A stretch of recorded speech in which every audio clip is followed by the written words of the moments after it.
Good day, everyone. My name is Shruti Ambegaonkar, and I'm a partner at Core Creators. We're an international consulting firm that specializes in helping organizations bring clarity, alignment, and ownership through the process of co-creation and meaningful conversation. Today, I'm pleased to introduce you to Mr. Gaurav Talwar. Gaurav is the managing director and founder of Brilliant Polymers, which is one of India's leading manufacturer of laminating adhesives for flexible packaging. Gaurav, thank you so much for joining us today. Hi, Shruti. Thank you. Thank you. So, the purpose of today's conversation is to really understand the journey that Brilliant Polymers has been through over the last few years. The company started in 2011, and to really get some insights on the organization building journey of Brilliant Polymers. So Gaurav, if I could begin by asking you, what are some of the key milestones in Brilliant Polymers' journey since its inception? If you could share that with us. Absolutely, Shruti. So I'll just tell you a little bit about myself and then get into that answer. I'm a third generation entrepreneur. My family have been in the packaging business for the last 5 decades. My grandfather started what was one of India's first flexible packaging companies in the 50s and 60s in India. My family left that business in the mid-80s due to a family split. My father then started India's first laminating adhesives business. In those days, all adhesives were imported from countries like Germany. So this was Atmanirbhar before the term Atmanirbhar was coined. That happened in the mid-80s. And then we sold that business in 2005 to the world's largest adhesive company out of Europe. So in 2011, I found myself, out in the open market and deciding what to do. I'm a chemical engineer and a polymer scientist by education. So I decided that I'll start a new company and named it Brilliant Polymers. And the idea was that we know how to make polyester and urethane resins, which function as laminating adhesives for flexible packaging. But these products also go into other applications like shoe, foam, automotive, construction. So the idea was to start with the bigger mandate of end user industries. So the reason I've given you this background is because we had already been in business multiple times before, and we knew that we wanted to scale quickly. And in order to do that, we knew that we needed to have the right HR framework, the right people, the right way of managing things in place, So even before the company went into operation in 2013, we used that early period in 2011 and 12 to design and to think of how we want to do things, So in other words, we thought big from the very beginning, that was the idea.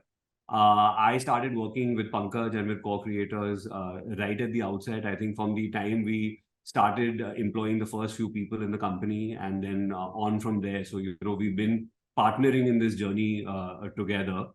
I think key milestones for the company would be commencement of operations in 2013. That would be the first milestone, which was quickly led, to growth in both domestic sales all around India as well as exports. India is an export hub for countries in the Gulf, in Africa, South Asia for this type of product. So we were able to capture that market quite quickly. Our type of plant is a integrated plant that you build the plant at one time, but you can install equipment over time, so you can steadily increase your capacity. So over the last decade, we've consistently been adding reactors and kind of increasing our capacity and growing at a very healthy rate over the years. This has necessitated a lot of HR focus in the sense of things like hiring, training, mentoring. People who were handling X turnover suddenly in 3 years are handling 2X or 4X. So the entire organization at regular intervals has had to be right-sized, upgraded, and we've kind of had to really focus on that in order to facilitate the growth. Various awards and accolades over the years, in our industry in terms of packaging organizations, in terms of economic times, fast-growing companies, and such things. We've been a very innovative company. We've launched many new products over the last decade. I would like to say that today, 90% of our revenue comes from products that are maybe 3 or 4 years old and at best, and we intend to repeat that feat. The last milestone that I can, that comes to mind right away is that last year we inaugurated a new plant at the same location, which in fact doubled our capacity in a single stroke. And in the very first year, because of this unprecedented global scenario that we find ourselves in, where Europe is struggling on inflation and growth, we've in fact seen huge export growth because many countries have turned to India for stable supply, and Brilliant has been able to come in and kind of take over some of that market. So we've grown quite rapidly even in the last year. So I would say those are some of the big milestones along the way for us at Brilliant. Sounds like a really action-packed, fast-paced journey. Technically speaking, it's just 10 years, right? Since the time you started the factory to where we are today, that's there. Right. So if you really reflect on what are some of the key elements that have helped Brilliant Polymers go through this fast-paced journey? Yeah. No, I think for me, we sat at a conference room table with a blank sheet of paper, and very early on, we had to define what would separate us and what would differentiate us. I think many startups, I mean, in our case, it wasn't a pure startup in that sense. It was like a do-over, but you're going up against the biggest and the best in the world who are already here. They're already in your home market with plants and investments. So what are you going to do differently, So we sat down and we thought about our customer and we thought about what they would want. And, that maybe, for example, they need to use 2 products today to make a certain application happen. So can we make it happen for them in one? So that would then be a technical innovation, things like supply times, certain multinational companies take, let's say, 5 or 7 days to process an industrial chemical order. So can we do it same day? Is it possible? Can we do that? So logistics, then the kind of application tech support people need on a machine, again, many companies don't offer that sort of service. We have always done that. So how to give that and how to make it available all across India, all across the world, So we kind of started to write down and kind of think of all these various elements that would help us be different from anyone else. Obviously, at the end of it, we had to build a plant that would be world class, but that would have low cost of operation eventually at capacity so that we could then bring value. So, we kind of wrote all this down, and over the years, we, really implemented this. It was Pankaj who, I must share this incident with you because it's a key element that enabled our journey. On one of the occasions, very early on, maybe year 3 or year 4, Pankaj asked me that, you say all of these things, but have you ever written it down and conveyed it to your team? And, I mean, why don't you write all this down in a 1-pager and this becomes your ethos and your, the essence of your, kind of value that you guys are creating. So we wrote it all down, and the 3 words that struck and kind of stood out for us were promise of technology, quality, and service. And through this process, with the work of the team and the mentorship that Pankaj and co-creators gave us, we created what we call Brilliant's promise of technology, quality, and service. And we actually created a logo about that. And today, in our annual appraisals, in our annual training, in our recruitment induction, we explain this promise to everyone so that everyone in the company is aware that this is what we promise each other and we promise the outside world, So I would say having this kind of a culture, having this kind of a way of working from new recruit all the way to the senior most, we all believe in the same thing. That has helped us in a big way. I think the other parts that came then a little bit further down the way are that we actually sit down together and make our 3-year forward plan. So we make a 3-year strategic plan. That's something that we've been doing for about half a decade now. And that is something that has really helped us because everyone gets so busy in their general day-to-day. And no matter how much you communicate, I think strategic topics require, at times a bigger picture view. So the best way to do that, we found, is that in the month of April, we do a 2-day offsite where we make our senior team and all the decision makers come away. And with a clean canvas, clean piece of paper, we think about what it is that we want to achieve over the next 3 years. And then we go through a process supported by co-creators where we, to use a very powerful term, co-create what we want to do, how we want to do it, who will do it, by when, and, make a document. And that actually becomes a very simple 1-pager.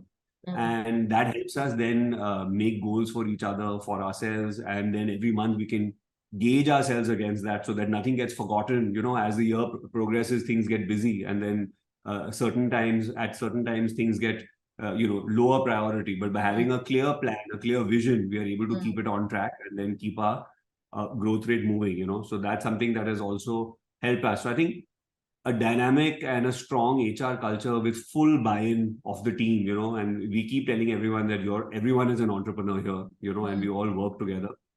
Of course, as an outcome of that, we also have a very strong variable pay structure, which I think is the other part of all of this, because if we are on the journey together and we are going to co-create and make it happen together, then we should also be rewarded together.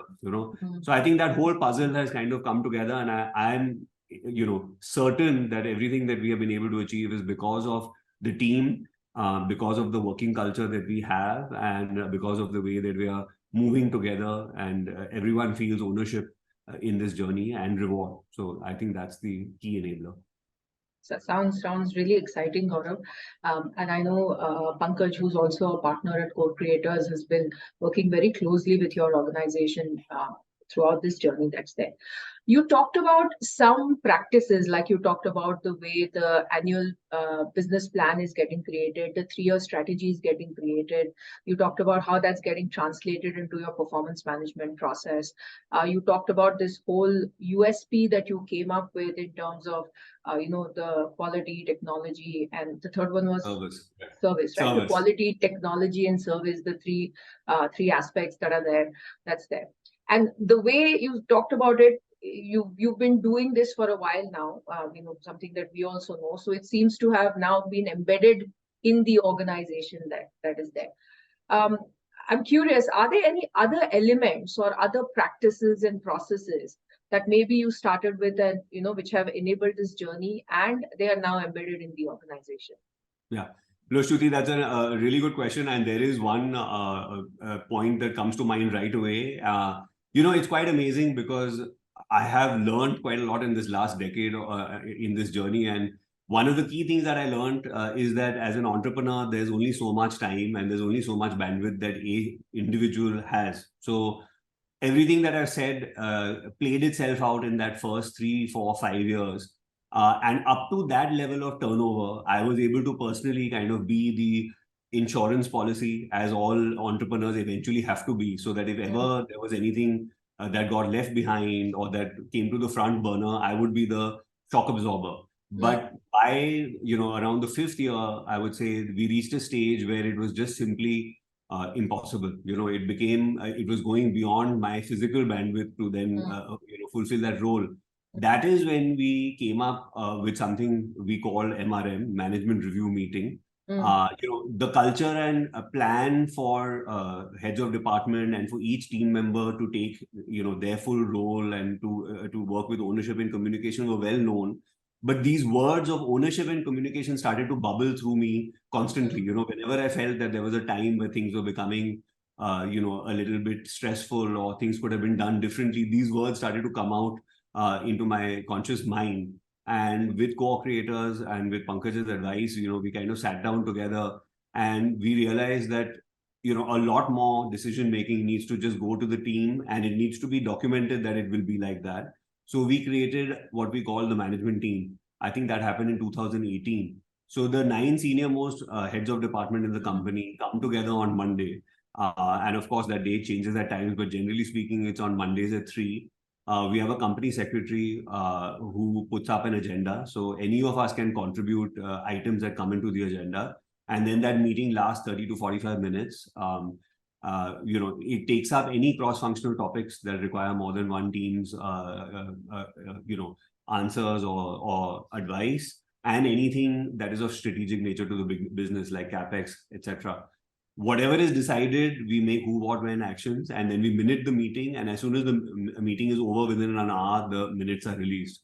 Now, this very simple, almost housekeeping type of activity has empowered the team and has given me the ability for the last 5 years to say that I don't take any decisions and I'm only in charge of innovation. And it's been able, I think the simple act of doing this has empowered everyone to do what they were already empowered to do, but by making it into a formal process now and by having this group that meets together, it's really something that has changed the dynamic of our company completely. And it has released so much more bandwidth for decision making, because now each and every person that attends that meeting is taking his or her own decisions and has the support of each other, because there's a weekly review. So, everyone has to keep talking about it. So I mean, I just feel it's something that's so, I mean, it's so powerful. It's amazing. And it has truly, left me away from a lot of that, which has then enabled us to grow faster, because then I've been able to use that time to focus on innovation and other Future. aspects like that. So this is something that I think has really enabled our growth. I mean, definitely, it's a strong management practice that's there. And I guess some of the other things that happen is because everybody's coming together, that shared clarity is also getting built, because then everybody's looking at the same piece of information, being part of those conversations that is there. And that's also helping alignment, because, when discussions happen and different points of view come in, then, it's also a time for everybody to kind of come together, whatever decisions get taken as part of Absolutely. such conversations that's there. Yeah. Absolutely. Most important. Yeah, wonderful. You know, so a lot of this is very tangible stuff, and of course, building an organization's culture is about bringing in a lot of tangibility. Otherwise, for most people, when they think culture, they probably it's while it's an experience and a feeling. Not sure how culture gets built. That's a struggle that we see with a lot of entrepreneurs. So also, if you could talk a little bit about how has Brilliant Polymers consciously gone on the culture building journey, because that, as I understand, is also one of the things that you really kind of seeded or coded right from inception. Yeah. So I think it started with, things like, for example, in the appraisal in the early years, obviously we have an appraisal form which we would design together within our team with our HR, with advice from Pankaj, and we kind of got an appraisal form. From the early years itself, we started to attach attachments like, Mm. when we created the promise of technology quality service, we had a one pager which we attached to the appraisal form. So that means that the appraiser is supposed to run through that form with the team member, so that everyone's on the same page. Then we also have what we call a brilliant working culture, how we want to work with each other with transparency, and how Mm. internal customer service is as important as external. And Mm. so we've written down 5 or 6 elements of how we want to do Mhm. things, work with ethics, and care for the environment, etc. So I think that happened in year 2 or 3. So then we attached that to the appraisal form. So, so we started. So from an early stage, we kind of always shared what we are thinking and shared what we want to be doing, and we shared it with the team. So the culture in that way has been built, steadily. Mm. As we've grown as an organization and we've built our HR team, built our management, competency. Now, of course, we have a more formal way of doing things in HR. We've recently done an employee engagement survey, for example, which has given us a lot of food for thought. We now do things like every 3 years, we get our compensation and benefits benchmarked by Mercer, which are also given. So these are all elements which are going towards building the culture. But one part that does come to my mind is that I had early on been told to walk the talk and not talk the walk, and that really makes a lot of sense to me. And I'd like to use one example to explain that. My father also obviously is an entrepreneur. He's the chairman of my company, and through him, I learned for his 30 years experience. And one of the key things that he did, which I am doing now in Brilliant, we believe strongly in the concept of internal promotion. The reason for that is ours is a very technical business, and almost any function requires a deep understanding of what this business is. It's a very unique business. Within the field of packaging, we make laminating adhesives for flexible packaging. Within the world of adhesives, this is a very small part. So it's a very unique industry, a very unique corner of the world that we find ourselves in. So where do you find talent? And it's not easy. I mean, you can look in the outside world, but to find someone that works in this industry and is now suitable for a company of this size, because we are like a trendsetter in our business. We have the largest market share in the country, so it becomes very difficult to find talent. So the best place to find talent is within the company. So this is something that we realized very early on, and from year 2 or 3, whenever promotions were required, we looked inside and we promoted from within. I would say we've had 4 or 5 major moves within the company in terms of people becoming heads of department. We've had multiple other internal promotions between departments. We've encouraged people to move from one team to the other, like quality control to tech services, or marketing to sales, and many of these things. So we've been open, and I think we've been able to retain talent and groom talent for the journey ahead. So I think there's been a lot of culture building in terms of just stating what it is that our culture is and deciding together what our culture is, And then there's been a lot of culture building by empowering people through their rise in the organization, which has been something that's good. And then, of course, empowerment through decision making and having a management, review meeting and a structure. And then now even making the strategic plan together, all investments are decided together. So I think we have a high powered sort of culture which is empowering everyone, and we are all working together as entrepreneurs. So I think that's that's what's enabling all of this. Yeah. And when you promote from within, in a way, it also perpetuates culture, because it's the same set of values and beliefs that are, getting perpetuated. And, when younger people become leaders, or you have newer leaders still coming from within the system, then definitely it helps perpetuate that. Shruti, I must interrupt you and add one more point that comes to mind. Again, along the way somewhere, I think it was along with Pankaj in a meeting, we came up with this idea that, you guys are doing so many things, let's say in CSR, or you're doing so many other things. I mean, you opened a new warehouse in Noida or Calcutta. So, why don't you share that with the team? So maybe several years ago now, we started doing a monthly newsletter, So it was a simple thing where one person, before we even had a marketing team, now we have a marketing team, we would just write in and share. If we open a new depot in Noida and take a picture and put that there, we would say that it's so-and-so's birthday and we would put a picture. And so it started from that. And now we have a monthly newsletter that's actually become 3 or 4 pages. And it's really great because I feel, satisfied, and I feel that there's been an element of great success because I open the newsletter and 75% of it I myself don't know. I write a paragraph at the beginning called MD's message, and then after that I know a little bit about the sales part and the rest. But a lot of the other sections I don't know anything about, and some people would feel that that's maybe a failure or lack of interest on my part, but I feel that's application at its very best, and that's because the company is moving and there's so many people doing things that we are learning from each other in the newsletter. So that's another very powerful way to build culture and to build involvement, because we are all together and we are sharing with each other. That then translated now in today's digital age into our digital marketing, where we're sharing what we're doing, our story on social media, like on LinkedIn and Instagram. I'll give you one example of how powerful that is. Not only does it keep our team engaged, our customers, suppliers, partners, distributors engaged.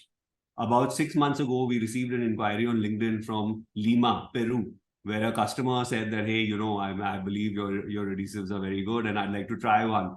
So we sent out a sample. Luckily, some of our products can actually be sent by FedEx. So we did that.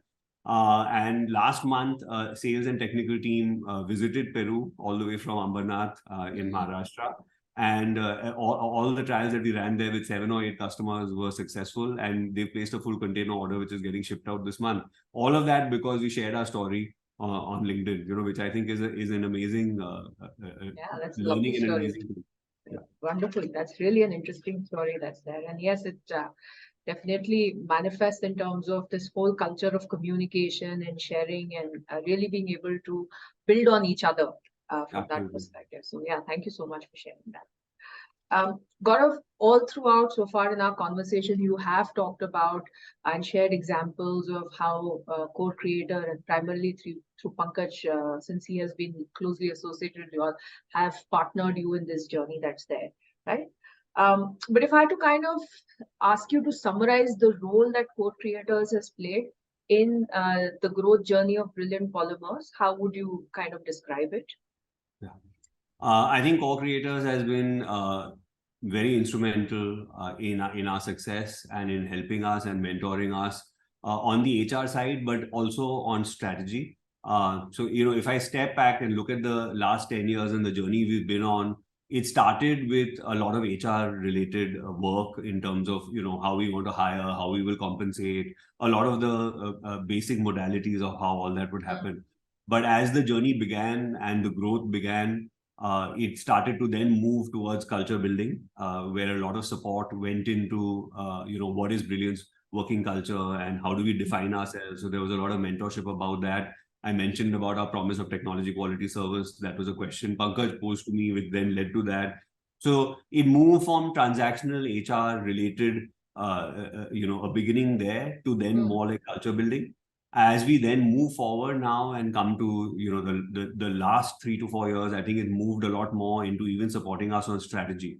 So again, it is Pankaj who suggested that we do a 3-year strategic workshop, which was an eye-opener for me when we did it the first time 5 years ago. And so I think co-creators has been instrumental not only in our HR process setting and all of those basic aspects that we had initially asked for support on, but as we moved ahead, it's moved more to culture building, and then now it has moved even to strategic planning. So this is what we've done together, and we really value all the work that has been done. And I think there's even more now to still be done, because as I mentioned earlier, we've recently done a employee engagement survey, which has thrown up another set of interesting focus areas for us. So I think to keep the organization growing and to keep it engaged and successful is going to require constant tweaking and constant effort, to make things stay vibrant and to allow us to then continue capturing the opportunity that exists. And what would you say has been the impact of this association on Brilliant Polymers? No, I think there's been a very tangible impact on us and on our growth rate, because we've been able to do things right.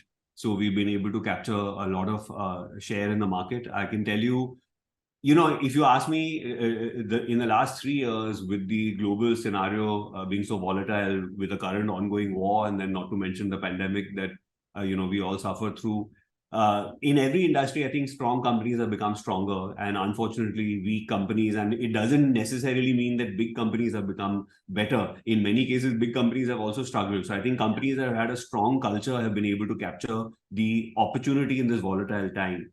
So I think our association with co-creators has made us strong, and we have the ability to move quickly. So today, with the organization the way it is, with higher powered people making decisions, with a common working culture, with a way of working that we have, we've been able to really move fast. So today we get an inquiry, we can process, we can ship it out, we can customize, we can support, we can send an engineer to Kenya, to Lagos, wherever it might be. So our speed of response is good, and therefore I think we've been over proportionately rewarded in the market.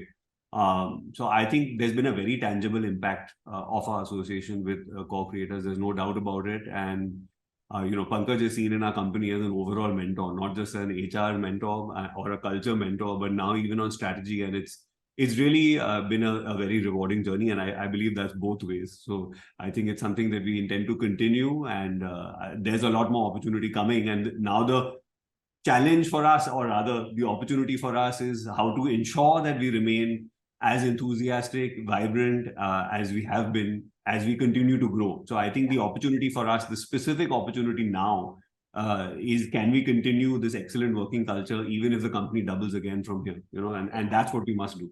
Yeah, and that's always the scale of challenge, right? What's working well? How do you continue to foster it so that that continues to reap benefits for the organization that's there? If I were to ask you to describe in one phrase, the association of co-creators with Brilliant Polymers, what could that be? I think co-creators has a tremendous amount of competence, ranging from HR to culture building to strategic support. And I think there's a lot of experience within co-creators, with their experience in working with so many different companies in so many different parts of the world, across industries and across sizes. So it's always been amazing that regardless of the challenge or regardless of the opportunity that we faced, when we've come to co-creators, there's almost been an immediate sharing of an experience or advice, which has been very timely and very helpful. So I think there's a wealth of knowledge and experience in co-creators, and a core competency that we have been able to leverage. Thanks, Gaurav. Would you consider advocating about co-creators to other businesses or business owners? Is that something that you would recommend if somebody asked you to? Absolutely, I would. And if yes, what would you advise them? In what context should they consider looking at co-creators, looking at us, where we would be able to add value to them? I would advise. Yeah, I would advise any company to look at co-creators to overall, or to examine, or to see how they can improve their HR process, how they can set and improve their culture, and then how they can set and improve their strategy. I think there's so many good companies out there that are getting limited by their management bandwidth, by their own culture, and if they start improving certain aspects, they will be able to grow a lot faster, So I think there's a lot of work to be done, and many people don't realize that, many people are not exposed or don't know that there's help that can be availed of. So I would be a strong advocate for co-creators on that aspect. Thank you. Thank you so much, Gaurav. Thank you for your time and for sharing the insights about how you've gone about, building your organization. And clearly, Brilliant Polymers has had a brilliant journey from that perspective over the last, 14, 15 years that's there. And also, thank you very much for the kind words about co-creators. We really value our relationship and our association with us, and cherish that we have the opportunity to work with you guys, also to partner you in your growth journey. Thank you very much. Thank you, Shruti. It's been a great conversation, and let's stay in touch. Yes, absolutely. Thank you so much.